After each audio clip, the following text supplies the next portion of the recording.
Halo teman-teman, pada kali ini saya akan menyampaikan materi Bahasa Indonesia kelas 10, yaitu mengenai teks negosiasi. Adapun materi yang akan saya sampaikan pada kesempatan kali ini adalah yang pertama, yaitu pengertian, yang kedua, yaitu struktur teks negosiasi, yang ketiga, kaidah kebahasaan teks negosiasi, dan yang keempat adalah jenis teks negosiasi berdasarkan isi dan tujuannya. Yang pertama, yaitu pengertian teks negosiasi. Teks negosiasi adalah teks yang dibuat dengan tujuan untuk memperoleh kesepakatan antara kedua belah pihak sebagai penyelesaiannya. Struktur teks negosiasi. Struktur teks negosiasi dibagi menjadi 5, yaitu orientasi, pengajuan, penawaran, persetujuan, dan penutup. Yang pertama, yaitu orientasi. Orientasi merupakan pembukaan berupa awalan dari teks negosiasi yang biasanya berupa salam, sapa, dan sebagainya. Contohnya, seperti sebelum menawar benda, penawar bertanya mengenai pertanyaan singkat mengenai kondisi benda atau jenisnya, dan lain sebagainya. Yang kedua, yaitu pengajuan. Pengajuan berisi permintaan salah satu pihak untuk mencoba mendapatkan kepentingan yang diinginkan dari pihak yang satu. Ketiga, yaitu penawaran. Suatu puncak karena terjadi proses tawar-menawar dengan cara memberikan balasan yang setimpal dengan kepentingan yang diajukan. Dalam penawaran, misalnya dalam menawarkan benda, harga yang ditawar itu masuk akal dan sesuai kesepakatan, dan biasanya juga tidak jauh dari kesepakatan awalnya. Yang keempat, yaitu persetujuan. Titik puncak kesepakatan antara kedua belah pihak atau solusi atas hasil penawaran. Persetujuan itu merupakan hasil akhir dari kesepakatan. Titik penawaran yang disetujui kedua belah pihak. Dan yang terakhir adalah penutup.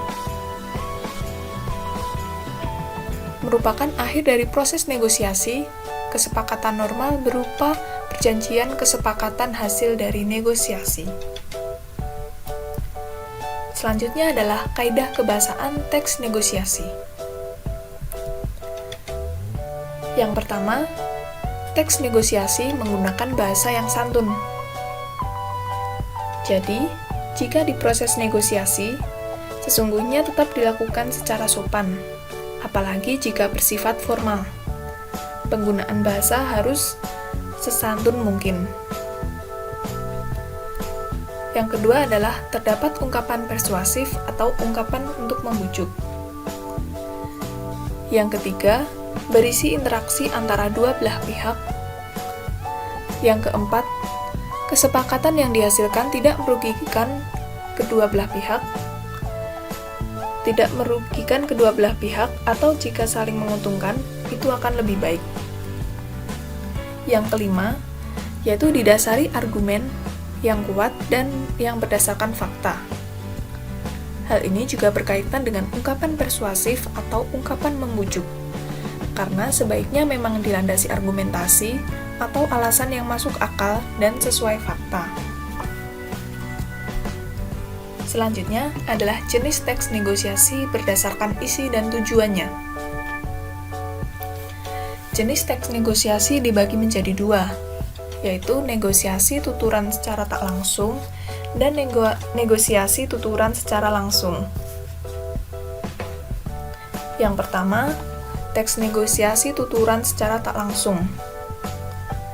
Merupakan proses negosiasi yang tidak bisa dilaksanakan secara langsung atau tatap muka, sehingga biasanya dilakukan surat menyurat yang isinya permohonan, dan tujuannya masih tetap sama, yaitu memperoleh keuntungan untuk kedua belah pihak. teks negosiasi tuturan langsung. Teks ini biasanya berisi percakapan sehari-hari orang di sekitar kita yang melakukan kegiatan negosiasi. Negosiasi tuturan langsung ini biasanya juga dilakukan secara tatap muka.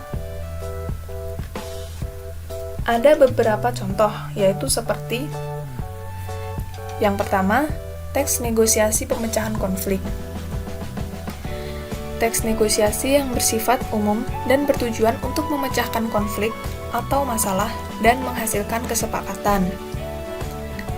Yang kedua, teks negosiasi kerjasama berupa permohonan kerjasama, misalnya seperti pengusaha dengan pihak bank atau pihak lain yang saling menentukan. Yang ketiga, teks negosiasi penjual dan pembeli, yaitu biasanya berisi dialog secara langsung antara kedua belah pihak, yaitu negosiasi antara penjual dan pembeli. Sekian paparan materi dari saya. Semoga bermanfaat untuk membantu belajar kalian ya. Terima kasih.